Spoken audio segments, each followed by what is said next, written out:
예레미야 9장이고요. 23절과 24절 두 절 말씀을 우리 같이 한 목소리로 읽겠습니다. 네, 예레미야 9장 23절과 24절 말씀 같이 읽어봅니다. 여호와께서 이와 같이 말씀하시되 지혜로운 자는 그의 지혜를 자랑하지 말라. 용사는 그의 용맹을 자랑하지 말라. 부자는 그의 부함을 자랑하지 말라. 자랑하는 자는 이것으로 자랑할지니 곧 명철하여 나를 아는 것과 나 여호와는 사랑과 정의와 공의를 땅에 행하는 자인 줄 깨닫는 것이라. 나는 이 일을 기뻐하노라. 여호와의 말씀이니라. 아멘. 우리 말씀 가운데 하나님의 은혜가 넘치기를 기도하고 소망합니다. 우리 기도하는 마음으로 먼저 고백합니다. 하나님과 동행하겠습니다. 아멘. 옆 사람 축복하면서 하나님과 동행하십시오. 아멘. 하나님과 동행하는 복된 날 되시길 간절히 기도하고 소망합니다. 예레미야 말씀을 통해서 계속 하나님께서 이스라엘 백성들을 향해서 심판하시는 메시지, 형벌하는 메시지, 벌을 주신다라는 메시지를 쭉 보고 있어요. 이런 말씀 계속 보시면 어떤 마음이 드시는지 모르겠습니다. 계속 묵상하는데 저녁마다 묵상할 때마다 이런 말씀 들으면 계속 좀 힘이 들더라고요. 때로는 이제 복의 말씀, 기쁨의 말씀도 주시면 좋겠는데 예레미야 말씀을 이제 애가까지 쭉 보게 되는데 이 말씀을 듣게 되면은요 조금 힘이 들 때가 있어요. 하나님이 이렇게나 무서운 분이신데, 하나님이 이렇게 참 두려운 분이신데, 하나님 우리를 사랑하신다고 하시면서 왜 이렇게 우리를 힘들게 하실까, 이렇게 두렵게 하실까? 근데 성경이 말하고자 하는 핵심은 그거예요. 심판이 주된 것이 아니에요. 형벌이라든가 벌 주신다라는 것이 핵심이 아니라는 것을 우리가 먼저 알아야 되더라고요. 벌 주신다라고 생각하면 우리가 성경 보기 너무 힘들어요. 성경책 보기 어렵습니다. 그러나 그게 주제가 아니라 다 멸망하고 없애버리신다라는 것을 말씀하시려고 하는 것이 아니라 이것을 통해서 살리신다, 이것을 통해서 우리를 일으키신다라는 것을 우리가 좀 잘 알고 말씀을 좀 봐야 됩니다. 자녀가 실수할 때 있잖아요. 살면 우리의 자녀들 보면은 열심히 산다고 살다가 실수할 때가 있습니다. 그때 여러분들 어떻게 하세요? 부모님 되신 분들은 자녀들을 어떻게 하세요? 도와주잖아요. 일으킬 수 있도록 때로는 재정적으로도 때로는 어떤 정신적으로 여러 가지 방면으로 자녀들이 일어설 수 있도록 부모님이 도와주시는 거 우리들이 당연히 해야 될 일이죠. 근데 시간이 좀 지나요. 또 자녀가 또 실수를 해요. 같은 실수를 또 해요. 그러면 속상하잖아요. 부모님 마음 아파요. 그러면서 또 도와주죠. 또 도와주는데 또 얼마 지나지 않아서 똑같은 실수를 또 반복할 때가 있어요. 그러면 부모님이 또 도와줘요. 그럼 자녀들은 무슨 생각을 그때 하게 되느냐? 부모님은 늘 도와주시는 분이셔. 늘 인도하시는 분이셔. 내가 이번에 또 실수했는데 부모님이 가만히 있으시려고 또 도와주시겠지. 가만히 있지 않으실 거야. 그러면 우리는 생각하죠. 자녀들을 그렇게 계속해서 똑같은 실수를 반복하지 않도록 도와주는 것이 능사일까? 여러분도 뭐라고 답하시겠습니까? 아니라는 거죠. 때로는 스스로 깨우치고 스스로 파악하고 스스로 헤어나올 수 있도록 인도하는 것이 우리가 할 수 있는 부모의 최선의 모습일 것 같다 생각이 들어요. 하나님 지금 그거 하시는 거예요. 이스라엘 백성들 계속해서 이 쳇바퀴 돌아가는 것처럼 반복해서 실수를 반복하고 있단 말이죠. 하나님도 죄악에 빠져있는 이스라엘 백성들을 보시면서 안타까워하고 돌아오기를 원하셔요. 지금 하나님께서 눈물을 머금고 바벨론이라고 하는 강대국을 끌어들이셔서 유다를 심판하시는 모습을 보여주고 계셔요. 핵심은 이겁니다. 제발 좀 정신 차려라. 제발 좀 정신 차려라. 그렇게 혼내시는 말씀이 9장 말씀에도 계속 반복되고 있는데, 특별히 9장 말씀 그렇게 심판의 메시지를 주시면서 어떻게 하시느냐? 하나님이 슬퍼하셔요. 하나님이 눈물 흘리시는 모습을 묘사하고 있는데 그게 바로 1절부터 쭉 나와 있는 말씀이에요. 9장 1절 말씀 보시면은 하나님이 우시는 모습이 기록이 되어 있습니다. 자, 1절 말씀 우리가 돌아가서 1절부터 읽어보기를 원하는데 1절 말씀 보겠습니다. 어찌하면 내 머리는 물이 되고 내 눈은 눈물 근원이 됐고 죽일 당한 딸 내 백성을 위하여 주야로 울리로다. 여러 가지 비유적인 표현들이 나와 있는 것 같아요. 내 머리는 물이 된다. 대번에 아시겠죠? 어떤 의미인지. 하나님께서 지금 울고 계신 거예요. 슬퍼서 우신다라는 이야기인데 거기 말씀의 끝절을 보면은 죽임을 당한 딸이라는 표현 나와 있습니다. 딸이라고 하면은 성경에서 딸 하면 누구를 말하는지 지난번에 한번 말씀드렸어요. 예루살렘을 말한다라고 말씀드렸습니다. 예루살렘 너무 예뻐요. 성전이 있고 하나님 너무나도 예쁜 그 모습. 그래서 뭐 때릴 수가 없는 너무 귀한 그런 모습, 그런 자녀의 모습을 표현할 때 예루살렘을 두고 딸이라고 표현을 한다라고 했어요.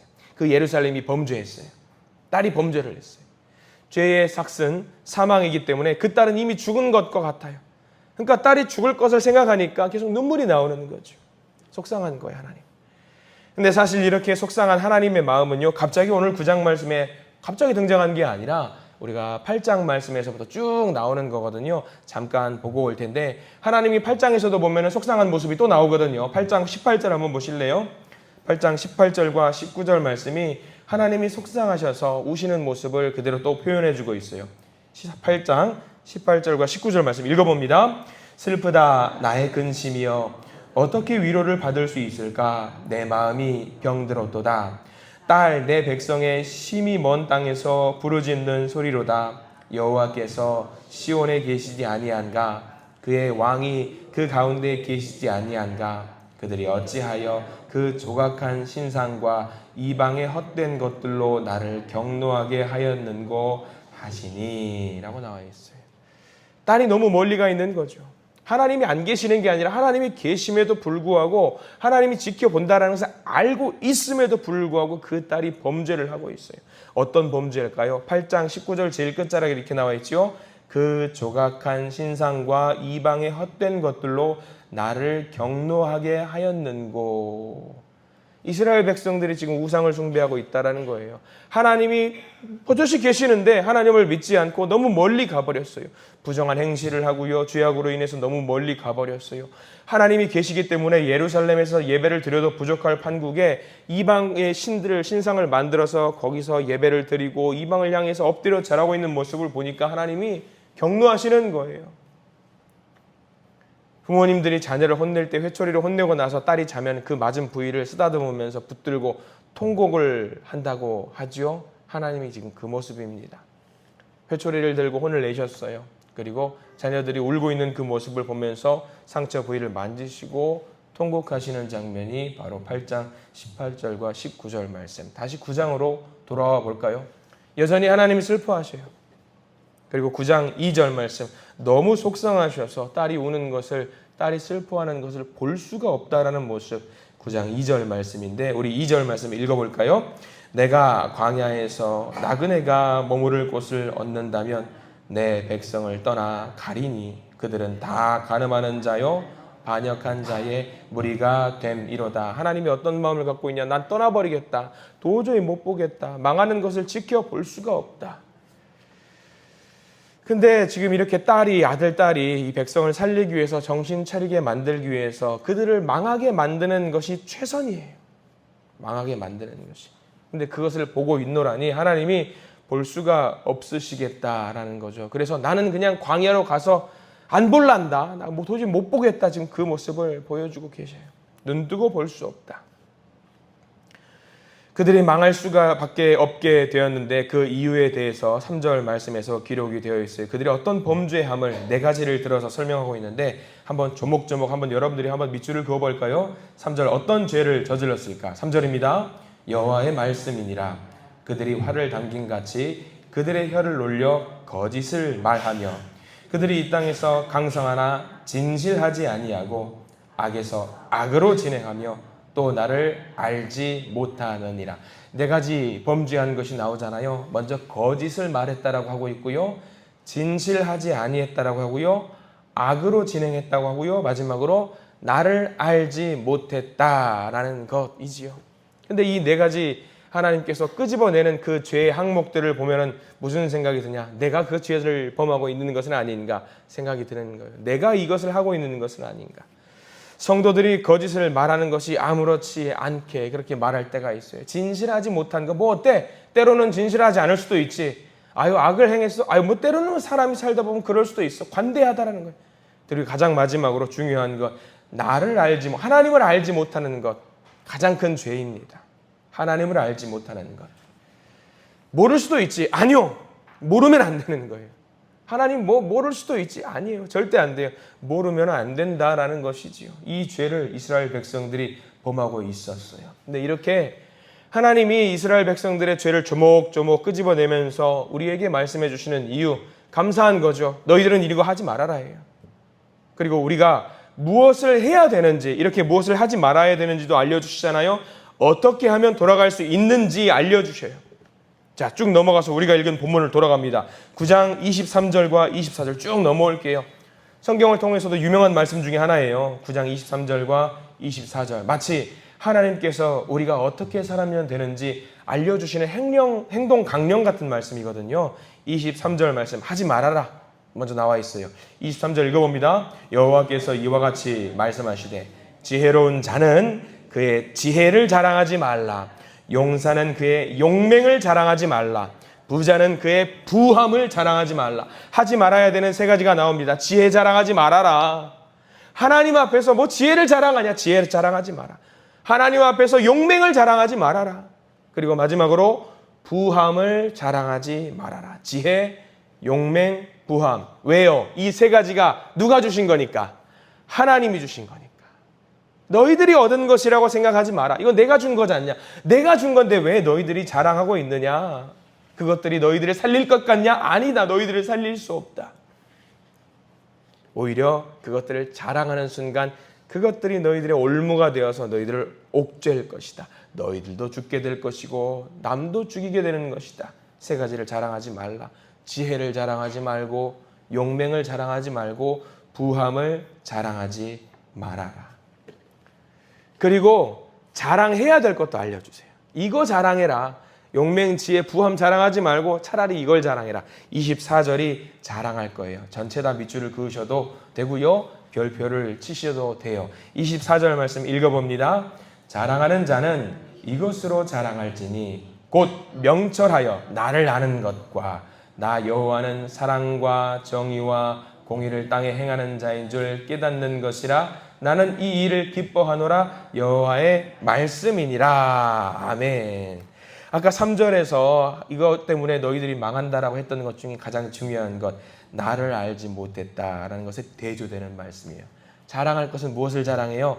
하나님을 자랑하는 거예요. 하나님을 정확하게 아는 것을 자랑하라는 거죠. 우리가 자랑할 것이 내가 아니에요. 나의 용맹 필요 없어요. 나의 부함, 나의 지혜 필요 없습니다. 우리가 자랑할 것 딱 하나예요. 내가 믿는 하나님을 자랑하시면 됩니다. 그거를 알려주고 계시는 거예요. 우리 하나님이 어떤 분인지, 사랑이 많으시고 우리 하나님은 정의로우시고 우리 하나님은 공의를 땅에 행사하시는 분이라는 것을 아는 것, 그게 제일 중요하다라는 거예요. 우리는 때로는 그렇게 생각합니다. 우리 하나님이 나를 지켜주시고 나를 돌봐주시고 나를 인도하시고 나를 부하게 만들어주시고 나를 지혜롭게 만들어주시고 나를 용맹하게 만들어주시는 것을 자랑하는데요. 하나님이 전혀 그거 자랑하지 말고 그거는 너 자신을 자랑하는 것이고 그거 다 필요 없이 하나님 그 자체를 자랑해라. 내가 믿는 하나님을 자랑해라. 나를 자랑하지 말고 내가 믿는 하나님 그 자체를 자랑하라는 거죠. 사랑과 정의와 공의를 자랑하는 것은요, 하나님의 섭리를 자랑하는 것을 말합니다. 하나님의 뜻과 하나님의 방식을 말해요. 하나님께서 우리를 위해서 가장 최고의 것을 늘 주신다라는 그 확신 갖고 하나님을 자랑하라는 겁니다. 내가 한 모든 것들은, 이 모든 것들은 내가 하는 것이 아니라 하나님이 하신 것이다. 하나님이 하신 것이다. 그것만 자랑하면 된다라는 거죠. 어때요? 오늘 말씀 쭉 보면 어떻습니까? 아, 그래. 심판만 하시는 것이 아니구나. 형벌만 주시는 것이 아니는 거구나. 하나님을 자랑하는 그런 사람은 하나님을 인도하시는구나. 우리가 알게 됩니다. 오늘 이 말씀 가지고 하루를 살아가실 수 있는, 그래서 다시 일어서실 수 있는 저와 여러분들 되시기를 축원합니다. 하나님을 제대로 알면 됩니다. 오늘 이 9장 말씀을 통해서 딱 하나 우리가 건졌잖아요. 아, 하나님을 아는 것이 자랑이구나.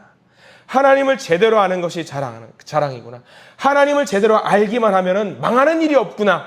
우리가 이거 하나 붙들고 나가면 되는 겁니다. 오늘 말씀 의지하셔서 하나님을 정확하게 알아서 늘 삶 속에서 하나님을 찬양하시고 하나님을 높이시는 저와 여러분들 되시기를 축원합니다. 하나님만 높이십시오. 하나님만 높이십시오.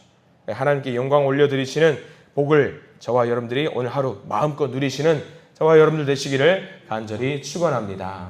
기도하겠습니다. 하나님 감사합니다. 오늘도 예레미야 말씀을 통해서 하나님의 마음을 깨닫게 하시니 감사합니다. 심판하시는 그 말씀 속에서 우리를 향하신 그 사랑을 보게 하시고 죄 가운데 살아가는 자녀를 향해서 눈물을 흘리시는 아버지의 마음을 보게 하십니다. 우리를 버리시는 것이 아니라 어떻게든 돌이켜 살리시려는 하나님의 사랑이 이 말씀 속에 담겨 있음을 믿게 해 주시옵소서. 하나님을 아는 것이 가장 큰 복이라고 말씀해 주십니다. 하나님의 사랑과 하나님의 정의와 하나님의 공의를 신뢰하며 살아가는 우리가 되게 해 주시옵소서. 오늘 살아갑니다. 복된 날 우리를 사랑으로 붙드시고 돌이키기를 기다리시는 하나님의 은혜를 기다립니다. 기대합니다.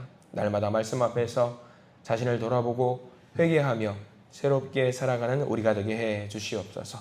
이 새벽에 우리를 불러주시고 기도의 자리로 초대해 주시니 감사합니다. 우리의 기도를 들으시고 하나님의 선한 방향으로 우리를 인도하시는 그 하나님을 의지하며 나아갑니다. 오늘 하루 지켜 주시옵소서. 인도해 주시옵소서. 우리의 기도의 제목에 힘을 불어넣어 주시옵소서. 예수 그리스도 이름으로 간절히 기도드립니다. 아멘.